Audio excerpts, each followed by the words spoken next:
जीवन की अंतिम यात्रा मुक्ति है, पर क्या यह तपस्या, क्रम, अभ्यास या किसी विशेष विधि से मिलती है, या फिर यह केवल एक जागरण, एक अनुभव, एक समझ का परिणाम है?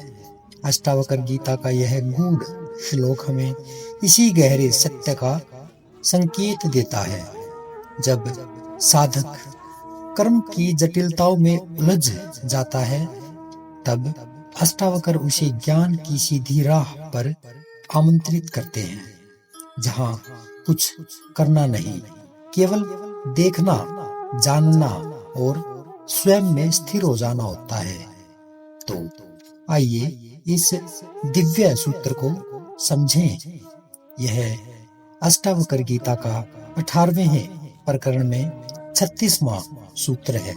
इस सूत्र में अष्टावक्र जी कह रहे हैं, जो व्यक्ति यह सोचता है कि किसी विशेष क्रिया या अभ्यास के माध्यम से उसे मोक्ष मिल जाएगा, तो वह भ्रम में है।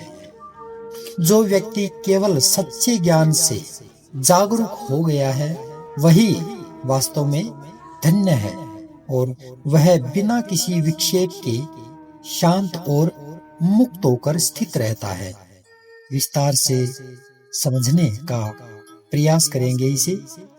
हमारा मन अक्सर यह सोचता है कि जब तक हम कोई खास तरीका अपनाकर मेहनत नहीं करेंगे, जैसे घंटों बैठकर ध्यान करना, मंत्रों का उच्चारण करना या किसी गुरु के बताए हुए अनुशासन का पालन करना, तब तक हमें मुक्ति नहीं मिल सकती।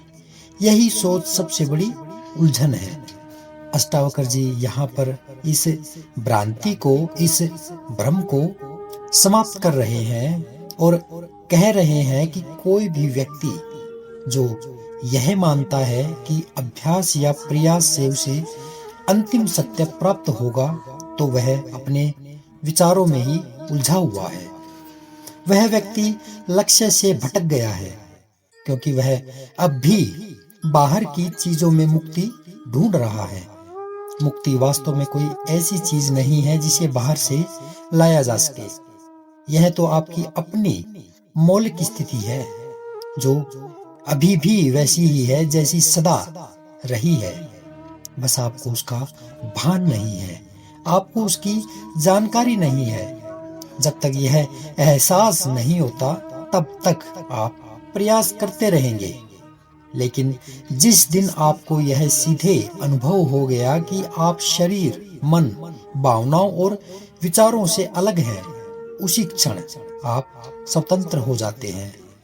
इस अनुभव के बाद फिर न तो कुछ करने की आवश्यकता रहती है, न ही कोई इच्छा बचती है।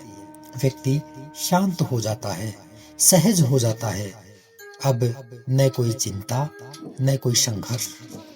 उसे यह जानना ही काफी हो जाता है कि वह केवल वही है जो देख रहा है, जो अनुभव कर रहा है, लेकिन उसमें उलझ नहीं रहा है।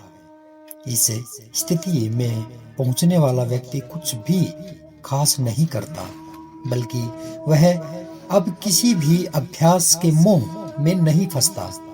उसका जीवन सरल हो जाता है, लेकिन उसकी समझ गहरी होती है। वह दूसरों की तरह किसी सिद्धि की तलाश में नहीं होता, नहीं उसे किसी दिखावे की जरूरत रहती है। वह बस अपनी जागरूकता में ही स्थिर होता है। अष्टावक्र जी यही स्पष्ट करना चाहते हैं कि अंतिम मुक्ति किसी विशेष तकनीक, रीति या परंपरा से नहीं आती। वह आती है तो केवल उस सही समझ से जिसमें व्यक्ति खुद को पहचान लेता है। इस पहचान में कोई उत्सव नहीं होता, कोई हलचल नहीं होती, केवल शांति होती है।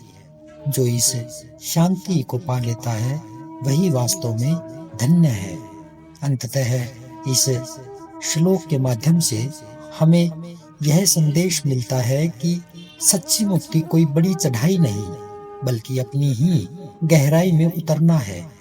जिस दिन आप खुद को देख लेते हैं, उस दिन आप मुक्त हो जाते हैं और तब न तो अभ्यास की जरूरत रहती है न सिद्धि की।